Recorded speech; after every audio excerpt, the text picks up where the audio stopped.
When you hear Pokemon, what's the first thing that comes to mind? Is it Fat Pikachu? Do you think of Emerald? Do you get reminded of how Game Freak knows that regardless of the quality of Pokemon games, they know it will sell? Well, I think about Project Pokemon. Yeah!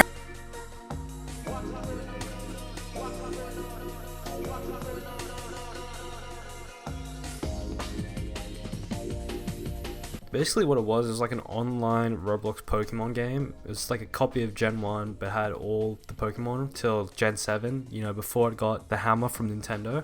It also added a lot of stuff such as Mysterious Grotto and Muslim of Origins where you can get Reshiram and Zekrom and even Meloetta and much more. The game was made in 2013 by a guy named Wishzy on Roblox and then it was shut down around 2018. I will always view the game as my RuneScape when I was 10 because it had trading, you had the scams, you had the PvP where you could verse people. There was a thing called Social Park where you could get battle points from grinding battles and stuff. I couldn't be bothered doing that shit, but that was really cool. One of the cool things was that there was like this little board where you could see like different players' profiles about like their Pokemon, what Pokemon they have, the gym that they're on. Personally, I made it to the champion badge, which I know like what a couple people had. It was probably like on like 2% of the player base or 5%. I don't know, everybody was stuck on the 8th gym and just quit because Lorelli on the Elite Four had a fucking Kyurem, and I'm pretty sure Lance had a Dialga. Like they upped the difficulty because the game was kind of pay to win and people would just also abuse codes. It took me like 2 years to beat the Elite Four. When you versed the champion Gary, he had an Arceus. Nearly all the Elite Four members were like level 100, so you had to max that shit out.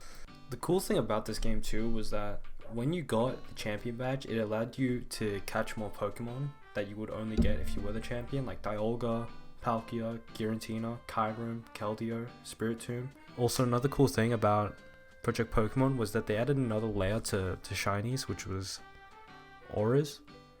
And auras were basically like, they would put like a skin over the Pokemon, like a Cyborg Rayquaza or like a Uncle Sam Mewtwo. But the one aura I got was Rayquaza was one of the only few shinies I got, auras I got for a legendary Pokemon. And it was, I kid you not, it was the shittiest like moving fire effect on a Rayquaza. And it was so ass. And I remember like posting in the chat, because you could post in the Project Pokemon chat, like shit you caught, and you could like flex to other people. And my shit, like I posted that and I got like bullied. Like shinies are not that rare in the game because the game was pay to win as fuck. Like you could get like legendary times 10. I had all that shit. You can get like shinies times 10, so it's like a 10% chance to get a shiny. There's also like a CSGO case thing, but it was Pokemon and only like a select few legendaries you could get from that thing. And this guy probably made bank, he probably made bank off of just farming kids for their money just to get like an exclusive Pokemon in the slot machine thing.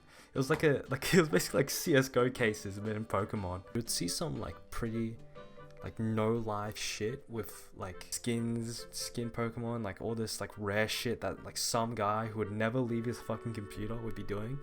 I was kind of like there, but I wasn't like up where I would have fucking like everything, because that was kind of the end game of Project Pokemon, was just collecting rare shit and then trading it for even more rare stuff. And in the same location as where you get Necromsmite, you can also verse Red in the game, which is pretty cool. He was actually like really hard to beat, and when you beat him you get, I think, Gen 1 starter like Mega Evolution stones, which is pretty cool. I would like to talk about like all the other things in this game, but there's so much stuff that this video would probably be around like 20 minutes. And one of the awesome things is people would try and do wagers, like wager battles, where if you lose you have to give the other person your Pokemon.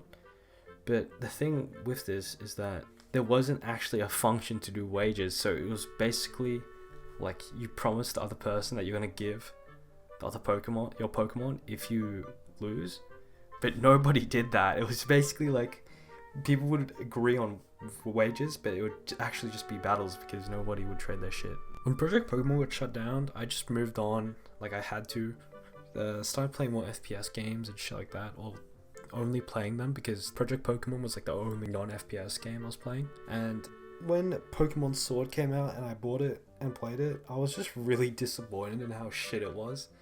Like, they didn't even try, dude. You know how like Ultra Sun and Omega Ruby were pretty easy? Well, they were pretty easy games, but at least they had like art style, where Pokemon Sword just chose the minimalist, like shitty UI that like new games have when they're just too lazy to do artwork and shit for their HUDs. And dude, in the endgame thing, there was like literally a guy named fucking Shieldbert and Swordbert. That's literally how shit the game was. Like, that's how you know the game was fucking just it was just, I don't even know. It's just like a piece of bread, where all the other games are like a piece of toasted bread where there's like jam and shit. So yeah, that's basically it for this video, and yeah, bye.